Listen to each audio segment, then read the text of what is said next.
Hi friends, it's Peter for Genderqueer Chat. Posting a day late. I'm sorry. This is kind of a crazy crunch time for me because I've been working on my master's dissertation all summer, and I'm finishing it in the next week. So yeah, it's a crazy workload time.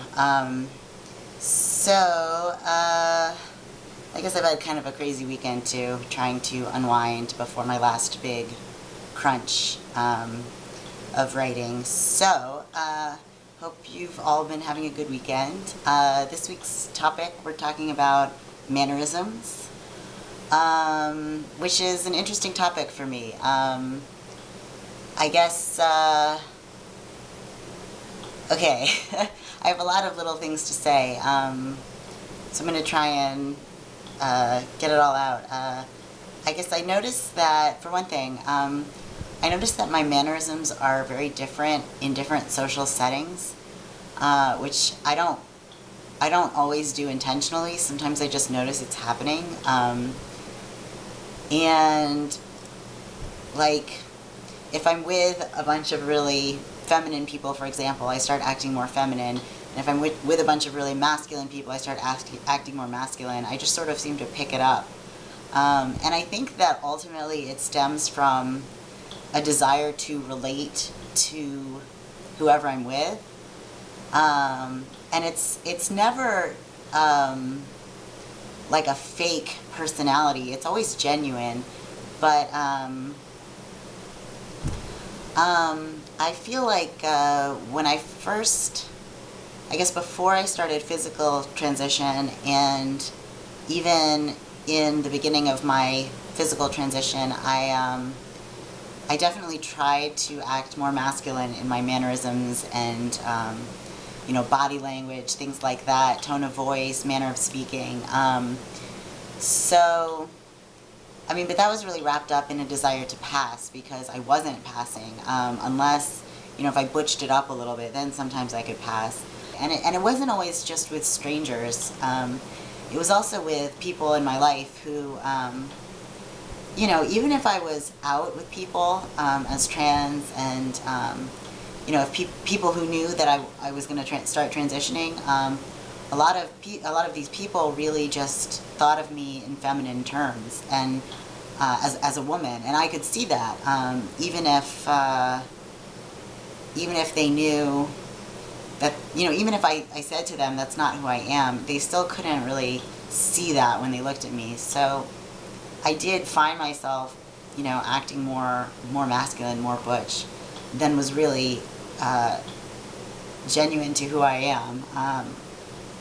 And I've really, I think, stopped doing that. I've stopped trying to act like somebody I'm not. Because, yeah, I mean, I just want to be myself. That's what this whole transition thing is about, I guess.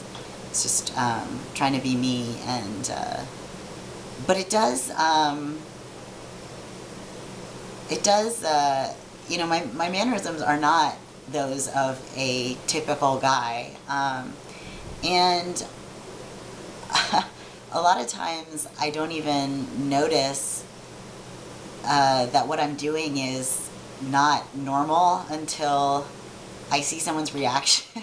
I mean, specifically I'm thinking about the way that I interact with straight guys. I think I don't always know the rules for how straight guys interact, and I mean, they have certain patterns of behavior that they are just, you know, brought up learning, and but I really missed that sort of male socialization as I was growing up.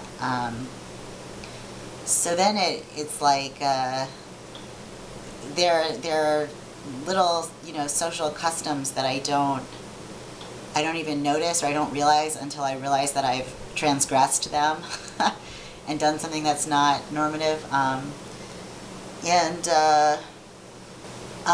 think my mannerisms really do mark me as queer.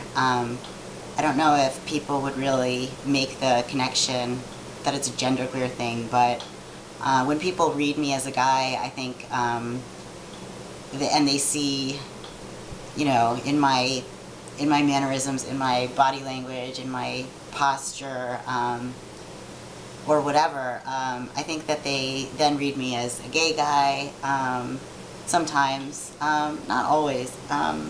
So I guess that's all I can think of to say, really. But I think it's an interesting topic, interesting things to think about.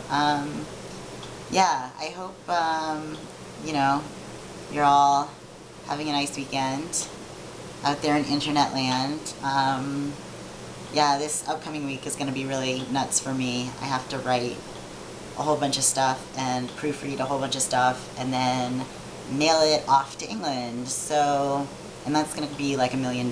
So, yeah, it's going to be a busy week for me, but I guess I will see you all next weekend. Bye.